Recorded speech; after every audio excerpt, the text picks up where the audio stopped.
Welcome back. In the last episode, we explored how the structure of the action in a play, or its plot, is the soul of theater. However, the plot, as it is outlined in the script, is not action. It's a blueprint for action. It merely represents the structure of the action. In order for this structure to become an art object, there needs to be an agent to reenact the action laid out in the script. Aristotle said that character was the second most important part of theater.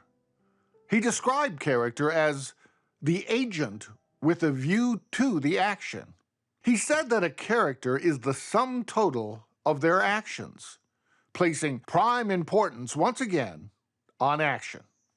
Character is reflected in practical and ethical choices made by the agents of the action.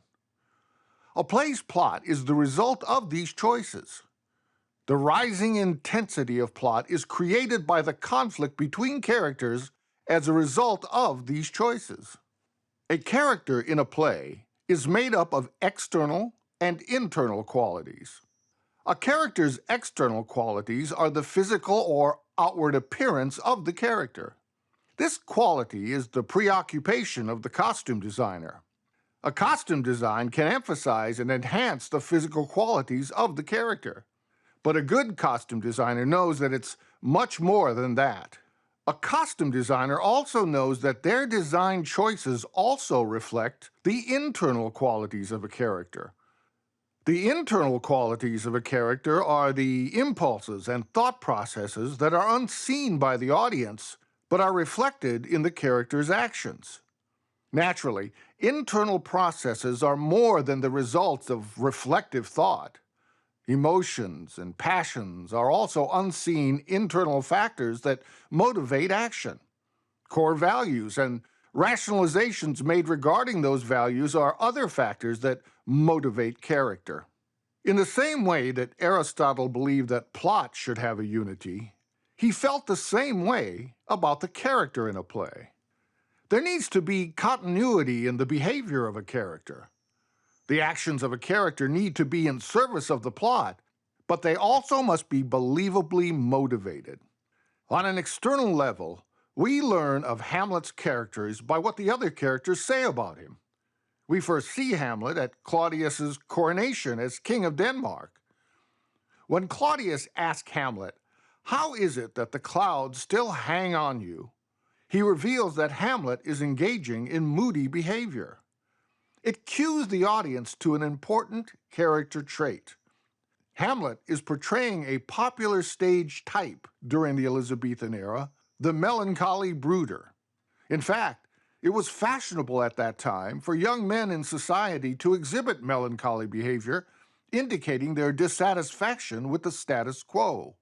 His mother asked Hamlet to cast thy nighted color off, referring to his clothes that are black, the color of night. Black clothing was typically worn by the fashionably melancholy. However, Hamlet assures her that his melancholy is not merely for fashion when he says that "'tis not my inky cloak alone" that reflects his inner feelings of dread about his father's death. Hamlet is one of the most complex characters in all theater. While a character is the sum total of their actions, Hamlet offers the audience something more.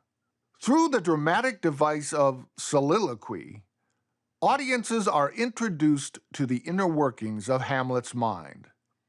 A soliloquy is a device in which the character thinks out loud on the stage. Through his soliloquies, Hamlet not only considers his course of action, but their ramifications and consequences. He reveals himself to be a complex thinker and that his inner struggles deal with universal issues known to all humans. He considers these issues from every side. Through these reflections of the soul, overheard by the audience, Hamlet struggles with the issues of mortality, personal ethics, heroism, and existentialism. These issues are so enormous that the play can only raise them and explore their ramifications. In this regard, Hamlet's actions are among the most thought-provoking in the history of theater. It was common for those who were close to these fashionable, melancholic gentlemen to fear that their depression would drive them to madness. Hamlet decides to exploit this expectation to his advantage when he feigns insanity, aiding him in taking his revenge. But as he shares his deepest thoughts with the audience, we can't help but wonder if the profound effect of the dark conditions of existence don't drive us all to either delusion or madness. His most expressive display of imbalance comes in his scene with Ophelia, after which she worries, "Oh, what a noble mind here is o'erthrown." With these words, she reveals him to be intelligent and complex. In describing him as the glass of fashion and the mold of form, she further reveals that he is the mirror that all other young gentlemen would fashion themselves after. These revelations blend the external and internal traits that can be attributed to Hamlet's character. He is both physically attractive and admirably thoughtful, a most intriguing character. So plot is the soul of theater. Character is an essential ingredient, since Aristotle said that all action springs from character and thought. Characters are the agents of the action and must possess a unity of character in order for their actions to be accepted by the audience. It's important to know that a character is the sum total of their actions, but these actions spring from both their external and internal qualities. It is the values that they hold that shape the practical and ethical choices they make, leading to the actions that result. Aristotle said that thought was the third most important part of theater.